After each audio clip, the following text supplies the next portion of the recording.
President Trump Chief Economic Advisor Gary Cohn joins us live tonight from the White House. Gary, good to see you tonight. Obviously a big night for you, your team, and obviously for the president, who will be reading that speech as he goes in there this evening. Just looking back at what he promised about a year ago when he gave his first address, clearly the soundbite that we just played is something that you all have in the victory column tonight.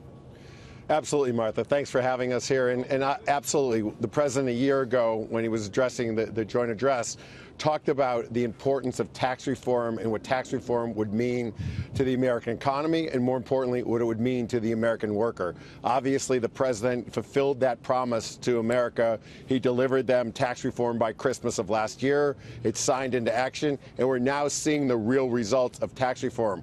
People have not yet seen the lower withholding tax. They'll see that in the beginning of next month. But look at the American workers. We've had over 3 million American workers receive some type of tax bonus or wage increase or pension increase. We've seen 350 companies already make announcements in direct reflection of what we've done with taxes in the United States and becoming very competitive with the rest of the world. So, yes, we are very excited about what the president said a year ago and his ability to follow through on his promise to the American public. So tonight he's going to outline what he wants to do going forward. I know that you all have said regulations was top of the list. Tax reform came after that. And then you want to take on the infrastructure issue. Gary, we've heard presidents, as long as I can remember, talk about rebuilding the fallen infrastructure of the United States. The president on the campaign trail promised $1 trillion federal direct investment to that. That number has changed now. Now it's around $200 billion in terms of direct federal investment. That's going to cause a problem with Democrats. They are not going to be happy with that mix.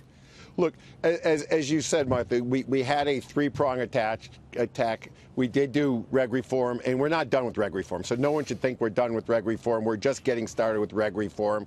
We've done taxes. We are moving on to infrastructure. The president is going to outline his two key initiatives on infrastructure tonight.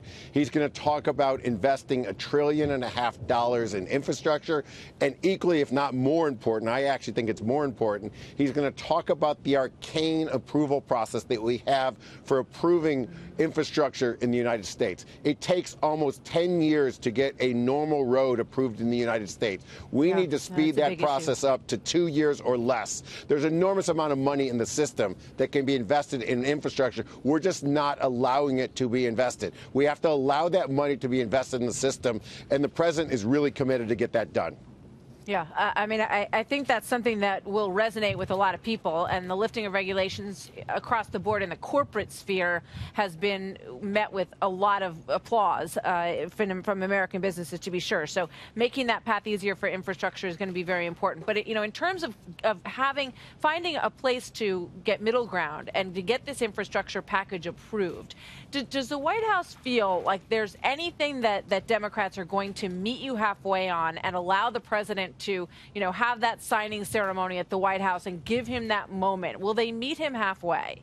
Look, we've been working quite actively with the Democrats on infrastructure. The Democrats are equally as interested in infrastructure as the Republicans. We need to get a bipartisan bill. We need to get a bill that can get 60 votes in the Senate, and we're working towards that. The president has given us an enormous amount of latitude. The president has made it very clear that he's open to working in a bipartisan way, and he's willing to sign a bill with an enormous amount of latitude to bring the Democrats and the Republicans to the table to get an infrastructure bill that works for our American citizens and makes us more competitive.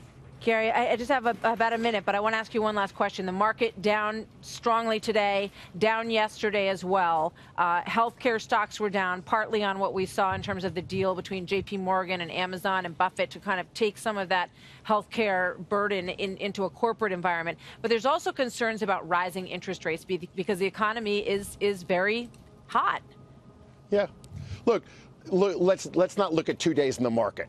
We need to look at markets over trends and cycles. We are clearly in a bull market trend. Since President Trump's gotten elected, the market has been on a consistent upward trend and upward trajectory. The last 2 days have been a break from that upward trend. But if you look at the overall performance of markets have performed exceptionally well during the Trump administration. Yes, interest rates are starting to tick up a little bit.